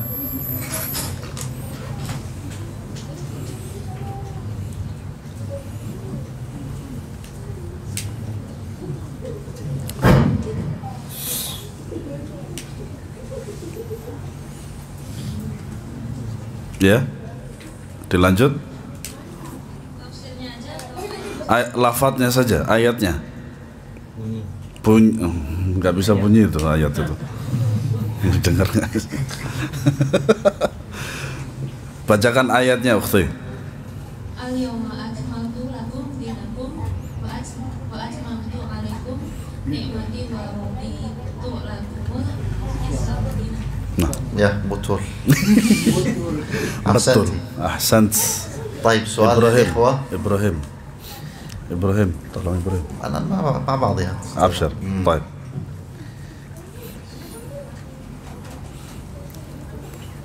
للإخوان أو للأخوات؟ للإخوان. أبشر. نعم، من يذكر لنا أهمية العلم المسلم؟ Siapa yang bisa menyebutkan akan pentingnya Ahamiyatul ilm lil muslim. pentingnya ilmu bagi seorang muslim? Naam, fadhal Pak Erwin. Satu, ilmu itu mendekatkan diri kepada Allah. Al-ilmu yuqarribu ila Allah. Yang kedua, ilmu menuntun pada akidah yang sahih. Al-ilmu yadullu ala al-aqidah sahihah. Tiga, ilmu menuntun pada ibadah yang benar. Al-ilmu yadullu ala al-ibadah as-sahihah. Empat, ilmu menghindari kita dari kesalahan. Al-ilmu yani yujnibuna 'anil akhta'. ما شاء الله. betul. طبعا من الأشياء المهمة أن يكون مع طالب العلم القلم والورقة ويكتب. صح. ما شاء الله، أحسنت، بارك الله فيك. بارك الله فيك الشيخ. قل لهم هذا من الأشياء المهمة أن يكون معه قلم وورقة يكتب. Oh ya, baik. Maka beliau mengatakan kalau kita hadir di majelis seperti ini membawa kitab atau membawa buku dan pulpen untuk mencatat. Ya, silakan Pak. Syekh. سؤال الأخوات، ذكرنا بعض الأشياء والأسباب التي تعين على طلب العلم. تذكر لنا يعني 3 منها. Bahwasanya beliau tadi telah menjelaskan sebab-sebab yang bisa menolong kita untuk mendapatkan ilmu. Sebutkan 3 saja. Akhwat.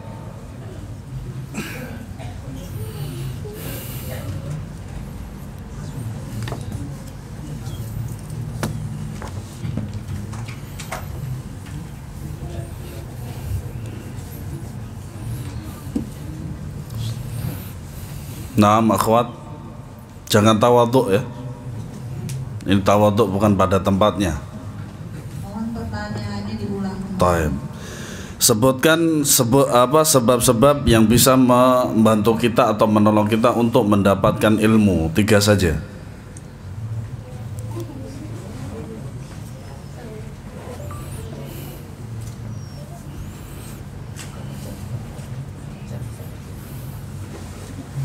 أرسلت علي ولا كيف؟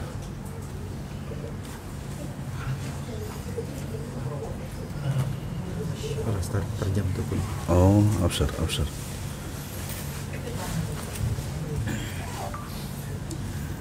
هل السؤال واضح؟ واضح إن شاء الله. كرر لهن. Sebutkan sebab-sebab yang menolong kita atau membantu kita untuk mendapatkan ilmu syar'i. 3 saja. 2 saja. Oh, 2. Ma'alesh. 2 saja. Assalamualaikum warahmatullahi wabarakatuh. 2 saja kan ya, jadi continue dan sabar. Al-istimrar was sabr. Ya, betul. Nah. أحسنت، بارك الله فيك. Dua-duanya. Tadi أرسل إلينا الهدايا. soal minal. نعم. Kita akan baca pertanyaan dari antum. Yang pertama, bismillah, bagi kami yang baru atau lama mengaji tapi tidak punya alat untuk memahami agama ini, apa yang harus kita fokus tentang ilmu-ilmu yang ada? Fadilatul Syekh, nahnu alladhi laysa 'indana 'ilmul alah fi talab al-ilm. Ma huwa al-munasib awwalu 'ilmin nata'allamuhu? Jazakumullahu khairan. هذا السؤال، الجواب على السؤال نعيد المحاضرة من البداية. Kata beliau, kalau menjawab pertanyaan ini maka kita akan mengulang lagi sekitar 1,5 jam lagi. Baik. الخلاصة أن الإنسان يحرص في بداية الطلب على تعلم أصول العقيدة وتعلم أيضا أصول العبادات. Maka العبادات التي يعني يقوم يعني يفعلها في اليوم والليلة يجب أن يتعلمها. نعم. Maka wajib, kata beliau, untuk mempelajari pokok-pokok ilmu syar'i, yaitu seperti pokok akidah, pokok-pokok yang bisa membuat ibadah itu sahih. Nah, pertanyaan yang kedua, apa ciri-ciri sumber ilmu atau ulama yang sesuai sunnah? Fadilatul Syekh, ma huwa alamatul ilmi sahih muwafiqan lis sunnah? العلم الصحيح يعني علاماته أن يعظم الإنسان نصوص الكتاب والسنة، فلا يقدم رأيه على ما جاء في كتاب الله وما جاء في سنة رسول الله صلى الله عليه وسلم، وأن يكون التعظيم قال الله قال رسوله، فلا يقدم أقوال الرجال ولا أقوال العلماء، ولا يقدم الهوى على ما جاء في كتاب الله وما جاء في سنة رسول الله صلى الله عليه وسلم. Kata Syekh, maka di antara ciri-cirinya adalah mengagungkan firman Allah dan sabda Nabi sallallahu alaihi wasallam dan tidak mendahulunya dengan perkataan manusia selain daripada keduanya.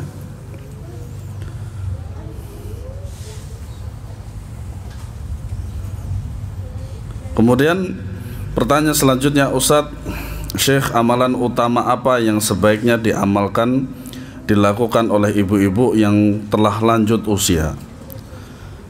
Ya Syekh, ma huwa afdalul amal lana al-ajuzat? طبعا الكبير كما قلنا طلب العلم ليس فيه كبير ولا صغير، قبل فترة رأيتم في اليوتيوب امرأة لا تقرأ ولا تكتب، وبلغت من العمر 80، ولكنها مع تقدم هذا السن ولا تقرأ ولا تكتب حفظت القرآن. Seperti jawaban beliau tadi di muhadarah atau di pertengahan pelajaran tadi, bahwasanya di dalam ilmu itu tidak dikenal yang namanya senior dan junior. Seperti halnya kita ketahui beberapa waktu yang lalu di YouTube ada seorang perempuan umurnya sudah 80 tahun.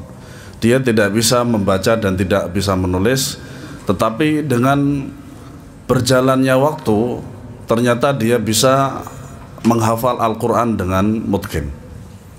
فالذي تقدم به السن هو يعني يحرص على فعل ما يستطيع، يحرص على فعل ما يستطيع من ذكر لله سبحانه وتعالى، من تلاوة للقرآن، إن كان يستطيع الحفظ وذاكرته جيدة ولا ينسى يحفظ ما يتيسر له. نعم. Maka di antara amalan yang mungkin mudah untuk diamalkan misalkan adalah berzikir, membaca Al-Quran, atau mungkin kalau mau menghafal, jika memorisnya masih kuat maka hendaklah dia menjalankan, melaksanakannya itu.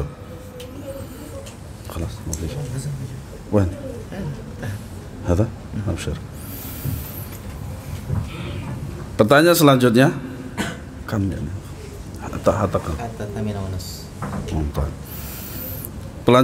pertanyaan selanjutnya, mohon penjelasannya untuk kami ibu-ibu yang sudah lanjut usia, untuk bagaimana caranya untuk menghafal hiwar dalam pelajaran bahasa Arab.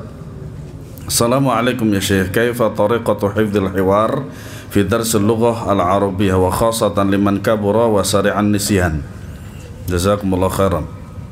الطريقة في هذا أو في غيره التكرار الكثير، يكرر مع رفع الصوت، فبهذا تثبت المعلومة ولا تذهب إن شاء الله. Kata beliau, selalu mengulang-ulang dan dilafadzkan dengan suara keras sehingga apa yang dia ucapkan itu bisa menancap dalam hati.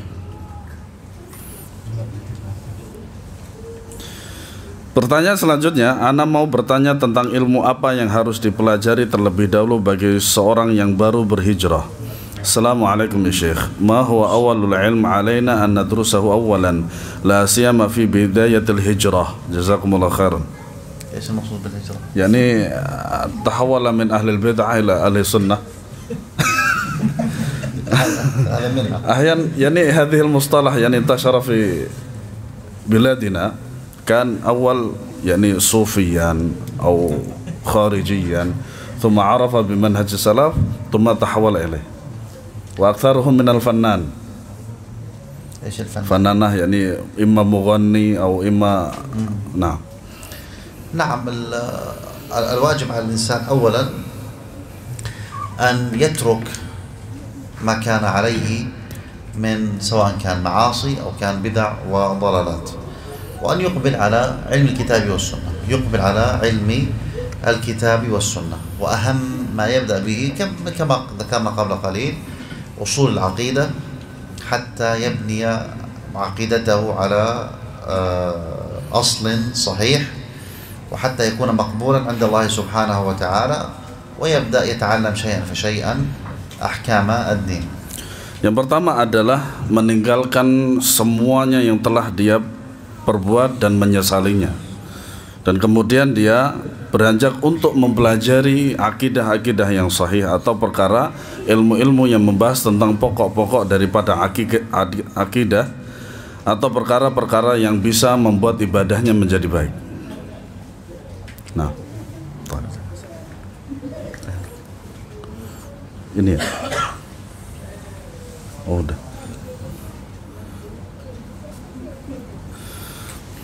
Soal tawil. Bagaimana hukumnya apabila sewaktu berangkat haji dengan menggunakan uang dari pekerja atau menerima gaji di bank konvensional? Karena waktu itu kami masih bekerja di bank konvensional, sekarang sudah keluar dan hijrah. Apakah ibadah haji kami harus diulang lagi atau tidak? Assalamualaikum ya Syekh. Ma hukmu ada'il hajj wal ratib hasalna min bank ribawi li'annana kunna amilna fi bank ribawi wal an intahayna min bank ribawi wa hajarna wa su'al hal alaina al-i'ada fil hajj. Syukran wa jazakumullahu khairan. Allahu a'lam. Jawaban beliau wallahu a'lam.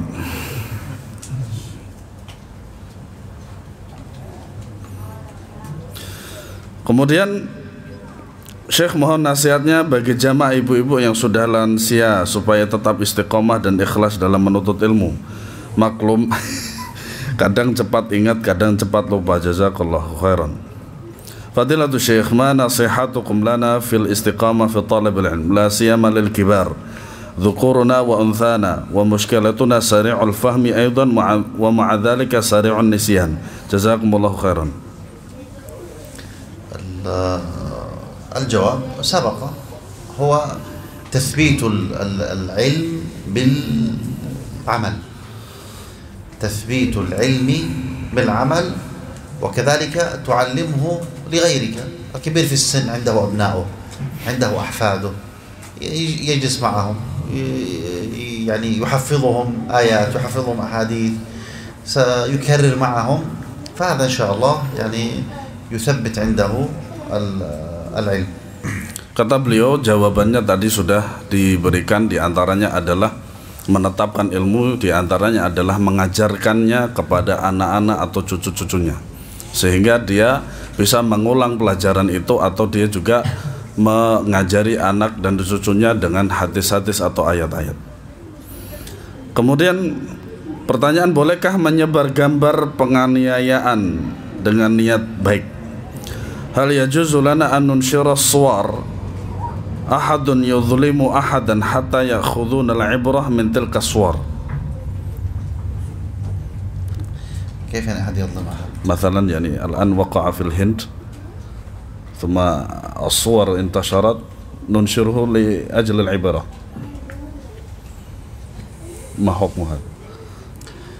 قديما لم يكن هناك تصوير ولم يكن هناك نشر لما يعني يحدث، فكان تأثيره في النفس أشد. أما الآن ننظر إلى الصور والفيديو يعني يتأثر الإنسان في أولها، ثم بعد ذلك تصبح هذه المناظر يعني مألوفة. فهذا النشر إن كان هناك مصلحة ينشر، إن لم يكن هناك مصلحة فلا ينشر، والله أعلم. Dulu bahwasannya sebelum adanya gambar, sebelum adanya kamera dan lain sebagainya, maka hal itu tidak memberikan pengaruh yang signifikan terhadap kaum muslimin, terhadap kaum muslimin yang lain, kecuali mungkin dengan doa. Nah, pada zaman sekarang dengan adanya itu kadang memberikan, ada yang kuat dengan melihat gambar tersebut, ada juga yang tidak kuat atau memberikan pengaruh. Nah, kalau seandainya gambar tersebut, Afwan tolong suruh diam. Afwan tolong suruh diam. Apabila gambar tersebut bisa memberikan manfaat besar terhadap kaum muslimin, maka silahkan laksanakan. Tapi apabila tidak ada, maka jangan dilakukan. Ini pertanyaan pertama tadi. As-soal, yakni kenapa Al-Fatihah bacaan pertama yang harus dibaca tiap rakaat dalam salat? As-soal yata'allaqu bi surat Al-Fatihah. Limadha hiya awwalu ma tuqra'u fi kulli raka'atin fi shalah?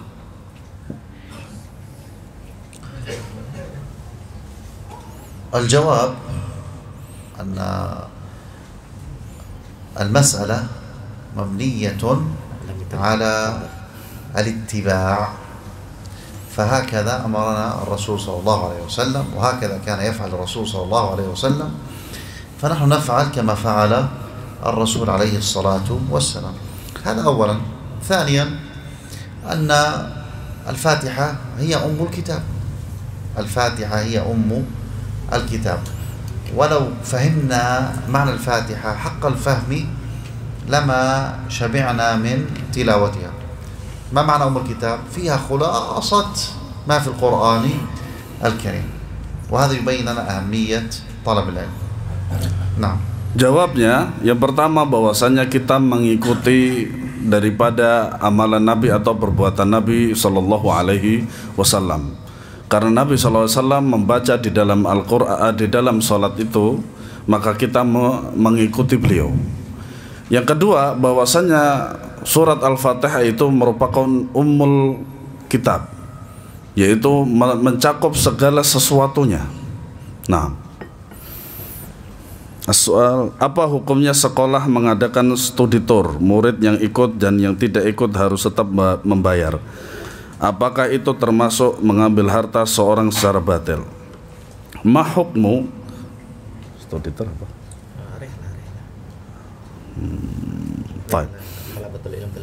طيب ما حكم إذا أقامت المدرسة للرحلة الدراسية والطالب الذي يشترك فيه والذي لا يشترك لابد أن يدفع؟ هل هذا الحكم يعني أخذ المال بغير حق؟ هذا يسر حادثة معينة يريد فيها فتوى. Kata beliau ada fatwanya lagi, wallahu a'lam. Naam. هو الأصل أن الذي يشترك يدفع والذي لا يشترك لا يدفع، هذا الأصل. أما أن يكون عام على الجميع لا سيما أنه شيء اختياري فلا شك أن الأولى أن يعني يؤخذ المال فقط ممن يريد المشاركة في هذه الرحلة، والله أعلم. Nah, kata beliau ini adalah pilihan. Kalau memang pihak sekolah memberikan pilihan, apabila tidak ikut, tidak membayar, hukum asalnya? Hukum asalnya tidak boleh. Nah, ngambilnya sama yang berangkat aja, itu jawabannya. Ngambilnya? Apa yang bayar yang berangkat aja, yang enggak, itu hukum asalnya. Tapi kalau berikan khusus walau alam. Hukum asalnya adalah bagi yang berangkat maka dia membayar. Kalau tidak, wallahu a'lam, kata beliau. Kalau tidak berangkat maka tidak bayar. Kecuali kalau ada kebijakan dari sekolah itu, wallahu a'lam, kata beliau. Kemudian soal selanjutnya, bolehkah orang yang baru belajar mengikuti kajian kitab yang tergolong tebal atau berjilid-jilid? Hal yajuzu liman bada'a talabul ilm lil mubtadi'in huwa yahdur fi majlisin yudrasu fihi kitabun mujalladat Sahih Bukhari masalah. ka Sahih al-Bukhari مثلا. فرق بين صحيح البخاري وبين شرحه فتح الباري. فالآن إذا كان شرح للبخاري فهذا شرح للأحاديث، فهذا يحضره يعني حتى المبتدئ لا حرج في ذلك. لكن القراءة في فتح الباري تختلف، لأنه كتاب متخصص وفيه علوم كثيرة، ولا بد أن يكون الطالب يعني عنده أصول العلوم حتى يفهم. أما مجرد أن تحضر شرح أحاديث البخاري فلا شك أن هذا يعني يحرص عليه حتى المبتدئ في طلب العلم. نعم. Kata beliau berbeda antara membaca Fathul Bari dengan Sahih Bukhari. Nah, kalau Fathul Bari apabila memang diajarkan secara umum maka boleh untuk menghadirinya sehingga bisa mengambil faedah. Akan tetapi kalau membaca Sahih Bukhari maka ini tidaklah menghadirinya, membaca sendiri. Baca sendiri sama hadir di majlis beda. Baca sendiri jangan hadir di majlis buat. Taib. Membaca sendiri Sahih Bukhari. Baca sendiri jangan karena nggak banyak ilmunya. Tapi kalau hadir di majlis boleh karena dijelasin. Taib. Kata beliau kalau membaca sendiri tidak boleh karena kita tidak dikhawatirkan tidak bisa memahami dengan baik. Kalau belajar hadir di majelis ilmu maka itu boleh. Kemudian pertanyaan terakhir, apa perbedaan Allah musta'an. Apa perbedaan ustadz-ustadz lulusan Madinah dan Mesir? Sebatas mana boleh diambil ilmunya? Baik, abshir ya Syekh. Ya Syekh, ma huwa al-farq baina khirrij min al-Madinah wa khirrij min Mesir? Wa kaifa Jami'at Islamiyah Madinah, Jami'atul Azhar. Jami'at musajjal ya Syekh. لا سجل لا بأس. طيب ما هو الفرق بين الخريج من جامعة الإسلامية بالمدينة النبوية وخريج من جامعة الأزهر بمصر؟ sebatas ما هو حدود كيف نأخذ علمه وكيف نأخذ علمه إلى حد ما إلى حد ما. خريج الجامعة الإسلامية يحمل شهادة من الجامعة الإسلامية، وخريج جامعة الأزهر يحمل شهادة من جامعة الأزهر. يعني هذا طلب علم وهذا طلب علم، ولا شك أن الدراسة في الجامعة الإسلامية دراسة يعني مبنية على علم سلفي أثري في العقيدة وفي العبادات، بينما في الأزهر فإنهم يدرسون على العقيدة الأشعرية. وكم من الإخوة من ذهب من هنا ودرس هناك ورجع يعني أخذ العلم من عندهم ولم يتأثر بعلم الكلام. فالذي لم يتأثر بعلم الكلام لا شك نطلب عليه علم، أما الذي تأثر بعلم الكلام ويدعو إلى علم الكلام فهذا لا نأخذ العلم عنه، والله أعلم. Lulusan Mesir dengan lulusan Madinah masing-masing membawa ijazahnya. Kalau bedanya di ijazah saja. Lihat. Nah, kalau lulusan dari Madinah itu seperti yang beliau ketahui bahwasanya mereka itu berada di atas manhaj salaf walaupun tidak semua. Nah, maka kita bisa mengambil ilmu dari mereka. Adapun yang dari Mesir, sebagian mereka itu terpengaruh dengan akidah Asy'ariyah dan sebagian mereka lebih lagi kepada ahli kalam. Maka apabila di antara mereka yang tidak terpengaruh dengan kalam maka kita boleh mengambilnya. Wallahu a'lam. Nah, ikhtiram Syekh wala khalaq. Baik. نختم. Terjemah Mesir. Kalau mereka terpengaruh sama akidah sahih diambil. Kalau mereka tidak terpengaruh sama akidah batil diambil. Tidak diambil ilmu, tapi kalau terpengaruh tidak diambil ilmunya. Oh, tidak terpengaruh benar. Akidah batil. Jadi kalau terpengaruh dengan akidah batil tidak diambil ilmunya. Tapi kalau tidak terpengaruh boleh diambil ilmunya. Walaupun lulusan Mesir. Nah, tambahan sedikit terjemahannya bahwasanya apabila lulusan Mesir itu tidak terpengaruh dengan akidah yang rusak, maka kita boleh mengambilnya. Nah, tetapi apabila mereka itu terpengaruh dengan akidah yang batilah, fasidah, maka kita tidak boleh mengambilnya. Nah, wallahu alam bissawab. Khalasah ya. خلاصة باختصار دقيقة. طيب ختاما نحمد الله سبحانه وتعالى أن يسر لنا هذا اللقاء ونسأله سبحانه وتعالى القبول والتوفيق ونسأله سبحانه أن يجعل عملنا في رضاه. اللهم إنا نسألك من الخير كله عاجله وآجله ما علمنا منه وما لم نعلم ونعوذ بك من الشر كله عاجله وآجله ما علمنا منه وما لم نعلم وصلى الله وسلم على نبينا محمد وعلى آله وصحبه وسلم. Beliau mengatakan semoga Allah Subhanahu wa taala memudahkan kita lagi untuk bisa berjumpa di majelis ilmu, dan semoga Allah Subhanahu wa taala memudahkan kita untuk selalu bisa hadir di majelis ilmu, dan beliau mendoakan. Dan kemudian dari saya, apabila ada kesalahan dalam penerjemahan, kekurangan penerjemahan, mohon dimaafkan. Jazakumullahu khairan katsiran. Assalamualaikum warahmatullahi wabarakatuh. Subhanakallahumma wa bihamdika asyhadu an la ilaha illa anta astaghfiruka wa atubu ilaik. Assalamualaikum warahmatullahi wabarakatuh.